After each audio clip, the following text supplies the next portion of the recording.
Selamat siang pemirsa, kembali lagi bersama Lampung 7 TV di sela-sela aktivitas Anda.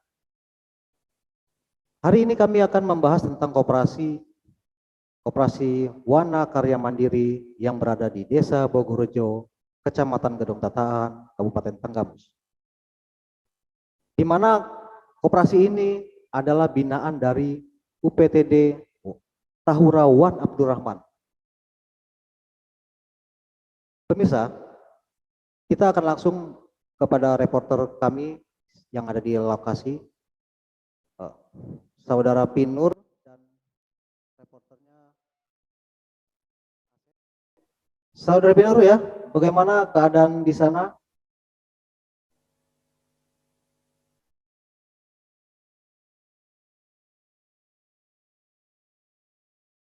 Banggakan dimanapun Anda berada. Saat ini kami berada di Desa Bogorejo, Kecamatan Gedong Tataan, Kabupaten Sawaran. Di depan kami sudah ada pengurus dari Koperasi Wana Karya Mandiri. Perlu kami informasikan bahwa Koperasi Wana Karya Mandiri ini didirikan tahun 2020 sesuai dengan keputusan Menteri Hukum dan HAM dan akta notaris terbit tanggal 23 Desember 2020. Kali ini kita akan berbincang-bincang dengan pengurus Koperasi Wana Karya Mandiri. Di depan kami sudah ada Pak Pairin selaku ketua dari Koperasi Wana Karya Mandiri, dan di sebelahnya ada Sony Rianto. Sony Rianto ini adalah sekretaris dari Koperasi Wana Karya Mandiri, dan di sebelahnya ada Pak Sulaiman selaku bendahara di Koperasi Wana Karya Mandiri ini. Kali ini kita akan coba mendengarkan asal mula terbentuknya Koperasi Wana Karya Mandiri di Desa Bogorejo ini. Boleh diceritakan Pak Pairin? Assalamualaikum, nama saya Pairin. Saya selaku Ketua Koperasi Wana Karya Mandiri. Dasar-dasarnya kami mendirikan koperasi itu awal mulanya KTH. KTH itu binaan dari Tahura. Nah, selama belum ada koperasi itu, di Tahura ini kan ada program tanam 400 batang per hektar untuk tegaan tinggi. Nah, tegaan tinggi itu terdiri dari karet, kopi, kemiri, dan lain-lain. Cuman mayoritas itu karet. Nah, setelah karet itu produksi, sebelum ada koperasi itu harga karet kurang stabil. Jadi petani itu banyak yang mengeluhkan. Iya, ya Pak. Akhirnya karena saya juga sebelum jadi pengurus koperasi itu KTH, jadi ikut merasakan gitu kan. Nah, akhirnya kami bersepakat untuk mendirikan koperasi yang tujuannya koperasi itu untuk membiayai kelompok KTH. Ya, alhamdulillah sih semenjak ada koperasi. Kalau dulu belum ada koperasi itu yang merasakan harga pabrik ya khususnya tengkulak. Alhamdulillah sekarang petani ikut merasakan harga pabrik. Nah, kalau petani yang istilahnya dia udah mampu, bisa dikumpulin sendiri. Nanti setelah karetnya banyak, ada yang 1 tahun, ada yang setengah tahun, itu koperasi menjembatani langsung ke pabrik. Nah, sementara ini kami bekerja sama dengan RJL. Alhamdulillah udah ada MOU dijembatani sama Tahura. Tolong dijelaskan Pak, RJL itu apa? Singkatan dari apa? PT RJL itu PT Rubber Jaya Lampung Yang beralamatkan di Tanjung Bintang di Lematang. Jadi karet koperasi sekarang udah dikirim langsung ke RJL tanpa lewat supplier. Kebetulan saya sebagai kelola usaha Gapoktan, Wanakarya, istilahnya dibukain bendera ataupun dijadikan supplier, kurang lebih itu. Jadi istilahnya kita harga juga bisa maksimal tanpa terkena potongan dari supplier. Pak, Eh, Bang bisa ditanyakan, Bung Pinur, bisa ditanyakan anggotanya apa hanya petani atau dari luar petani bisa juga kah? Oke, Pak Irin, kalau boleh tahu anggota koperasi ini sendiri apakah itu khusus anggota yang tergabung dalam KTH atau ada yang di luar anggota KTH? Untuk anggota koperasi sendiri itu emang ada yang di luar KTH, paling sekitar ya 2% lah gitu. Sebagian besar ya anggota KTH, karena emang dasar-dasarnya itu dari kelompok KTH biar misalnya bisa harga jual yang lebih bagus lah gitu dari sebelumnya kan gitu. Eh, kita pemirsa, kita beralih ke Pak Sony selaku Sekretaris Koperasi Wanakarya Mandiri.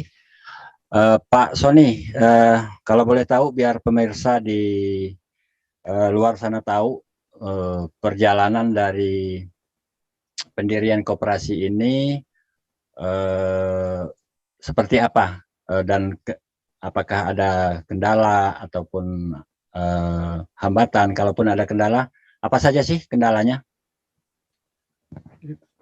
Terima kasih. Sebelumnya saya Sony Rianto, saya selain sebagai pengurus koperasi, sekretaris di Koperasi Wanakarya, kebetulan saya juga sebagai ketua gabungan kelompok tani hutan. Jadi petani yang menggarap hutan kawasan. Seperti yang dibilang Pak Pairin tadi, awal kami mendirikan koperasi karena kami melihat hasil dari hutan kawasan yang kami garap, itu hasilnya belum terkelola dengan baik. Jadi setelah itu kami bersepakat untuk mendirikan koperasi. Akhirnya kami mengelola getah karet untuk awalnya. Rencana ke depan kami ingin seluruh hasil hutan kawasan itu dikelola koperasi. Tapi memang banyak kendalanya, terutama kami permodalan, Pak. Itu yang pertama. Bisa ditanyakan, Terus asal kami juga apa aja? sudah dinaungi oleh Tahura. Dari Dinas Kehutanan pun sudah sampai ke sini. Kepala Dinas Kehutanan Provinsi Lampung sudah 3 kali sampai di sini, mengecek langsung ke lokasi, dan kami juga pernah ngobrol untuk ada tanam saham dari Tahura. Tapi sekali lagi kami, karena tempat juga belum memadai, jadi itu belum berkelanjutan. Kalau boleh tahu Pak Sony, jumlah anggota koperasi hingga saat ini berapa KTH, Pak? Total KTH yang ada di koperasi 8 KTH. Tetapi itu 8 KTH yang sudah diresmikan oleh Tahura. Masih ada 11 KTH lagi yang masih dalam proses. Untuk keseluruhan anggota yang sudah masuk ke koperasi 73 dari 400 anggota KTH. Kalau boleh tahu, biar pemirsa Lampung TV mengetahui, apa penyebab daripada sisa dari yang 70 itu kok belum masuk ke koperasi? Ya, sebagian besar karena dari dulu belum terkelola dengan baik, akhirnya mereka terjerat hutang. Ya, mereka ambil uang dulu, baru kirim getah ke pengepul, setelah itu dipotong, terus begitu seterusnya. Sampai saat ini pun banyak yang belum lunas. Jadi itu kendala yang paling utama. Jadi dalam arti kata banyak anggota KTH yang belum bergabung ke ini karena masih mempunyai hutang kepada para pengepul atau tengkulak ya. Oke, ada upaya nggak dari koperasi itu sendiri untuk menarik mereka supaya bergabung ke koperasi dan menjual hasil hutannya yang didapatkan dari Tahura itu ke koperasi Wanakarya Mandiri ini, Pak? Upaya kami salah satunya tidak mengharuskan mereka mengirim ke koperasi, tetapi membagi. Misalkan 1 minggu itu 2 kali, berarti 1 kali ke koperasi, 1 kali ke pengepul. Itu salah satunya. Kemudian kami juga berusaha pendekatan, karena memang sebagian besar masih belum tahu tentang koperasi. Manfaat koperasi belum begitu paham mereka. Itu salah satunya. Oke. Ada yang bisa ditambahkan, Pak siapa? Pak Sulaiman selaku bendahara, apa sih yang dikerjakan oleh bendahara koperasi itu selama menjadi pengurus koperasi? Ya, nama saya Sulaiman, saya salah satu bendahara di koperasi ini. Untuk pekerjaan saya saat ini yaitu pertama itu mengasihkan atau apa ya istilahnya itu nota, intinya pembayaran itu. Buat Pembayaran dari petani yang menjual karet ke koperasi. Iya. Nah, benar sekali, untuk pembayaran ke petani. Habis itu saya kasih uangnya, dan juga kan koperasi ini mempunyai ide untuk membuat uang kas gitu. Salah satunya itu per kilonya itu kita ambil potongan 100 rupiah. Untuk penjualan sendiri ke pabrik, apakah melalui Pak Sulaiman sendiri, apa langsung diinin sama ketua koperasi atau sekretaris? Langsung ke ketua. Langsung ke ketua. Oke, baik pemirsa, kali ini. Bung Winner, maaf Bung Winner, bisa Oke. ditunjukin hasil buminya seperti apa? Oke, pemirsa, kali ini kita mencoba minta izin kepada pengurus koperasi untuk menemui beberapa petani yang kebetulan sudah hadir di lokasi untuk menjual karet.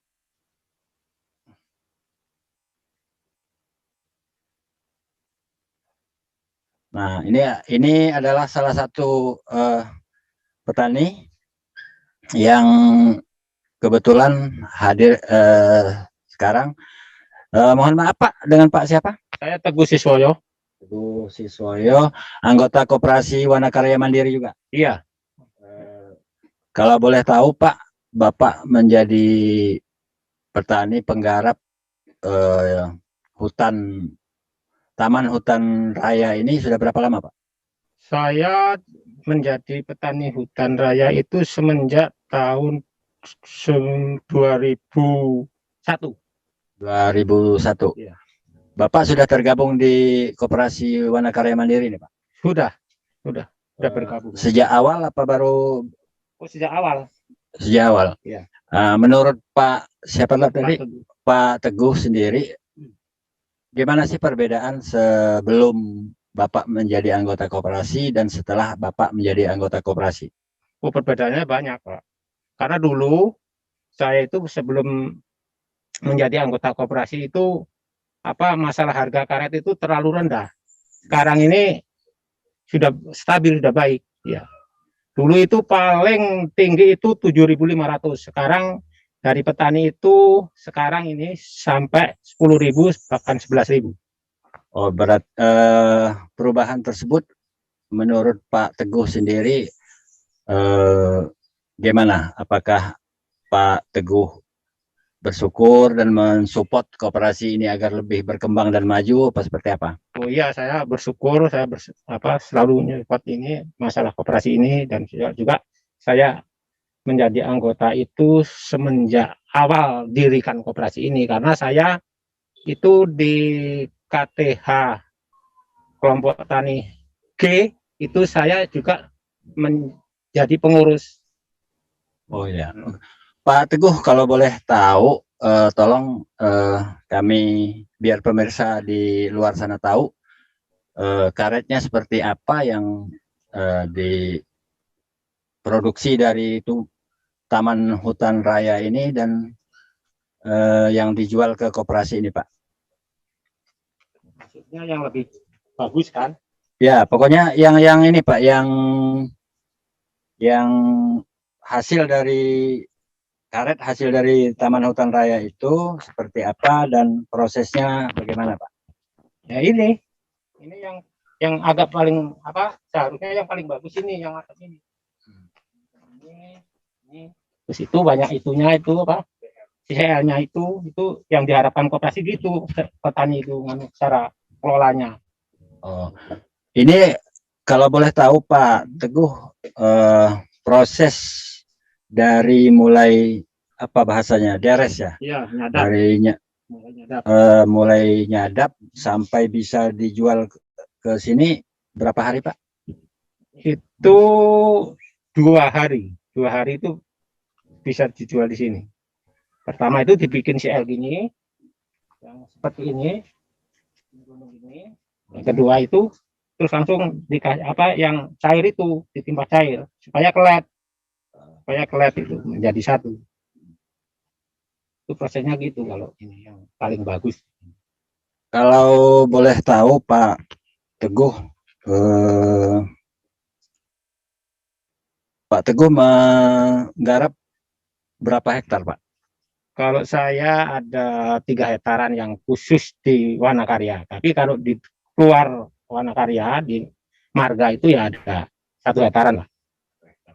Jadi Pak Teguh mengelola 3 hektar itu, kalau boleh tahu per bulan atau per panennya atau ininya hasilnya, kalau boleh bagi-bagi informasi Pak, berapa Pak? Kalau karet itu sih istilahnya itu enggak selalu ajak. Kalau sekarang ini kan masih banyak lah caranya. Kalau 3 hektar itu sekarang ini per bulan itu kurang lebih itu 1,5 ton. 3 hektar. 1 bulan ya? Pak Teguh itu garap sendiri apa ada? Ya anak yang ngerjain, kalau kita cuma bantu-bantu aja. Anak dalam arti kata anak sudah berkeluarga, apa anak bujang? Sudah berkeluarga. Oke, makasih Pak Teguh ya. Pemirsa Lampung TV dimanapun Anda berada, itulah sedikit bincang-bincang kita dengan pengurus Koperasi Wanakarya Mandiri yang berada di Desa Bogorjo, Kecamatan Gedung Tataan, Kabupaten Pesawaran ini. Menurut informasi yang kita terima juga bahwa Desa Bogorjo ini akan dijadikan sebagai pilot project dari koperasi. Apa betul Pak Pak Irin? Ya, rencana kedepannya emang ya untuk sebagai percontohan KTH, bahwa KTH bisa memiliki badan usaha dan bisa membiayai kelompok tanpa mengandalkan iuran. Jadi alhamdulillah juga salah satu dari kelompok Wanakarya ini sudah menjadi kelompok KTH Mandiri yang beranggotakan itu sekitar 90 kelompok seluruh Indonesia. Ya alhamdulillah kelompok kami sudah naik kelas gitu kan. Dari formula udah madya nanti bisa jadi utama gitu. Karena untuk persyaratan naik kelas itu sesuai sama ketingkatan kelompok itu. Nah, dari istilahnya administrasinya bagus, terus bisa punya badan usaha, bisa membiayai kelompok tanpa istilahnya mengandalkan bantuan mutlak kan gitu. Kalau toh dibantu ya untuk bisa meningkatkan usaha kelompok kami gitu kan. Oke. itulah pemirsa sedikit penjelasan dari Ketua Koperasi Wanakarya Mandiri, dan tadi sama-sama kita dengar kayaknya bukan wartawan aja yang perlu UKW, karena di situ ada tingkatan utama, madya, dan apa tadi Pak? Ya, pemula, madya, dan utama. Jadi itulah pemirsa, sore hari ini alhamdulillah kita bisa disambut dengan baik oleh pengurus Koperasi Wanakarya Mandiri, dan kita telah berbincang-bincang kepada salah satu petani yang sekaligus anggota KTH dan anggota Koperasi Wanakarya Mandiri. Demikianlah para pemirsa sekalian, sampai ketemu di lain kesempatan dan lain acara. Saya kembalikan ke studio. Assalamualaikum warahmatullahi wabarakatuh. Terima kasih Bung Pinur atas penjelasannya dan kunjungannya ke Wanakarya Mandiri Desa Bogorjo. Ya pemirsa, baik pemirsa, sekian dari kami, dan jangan lupa kunjungi juga lampung7.com. Saya Jeffrey, terima kasih.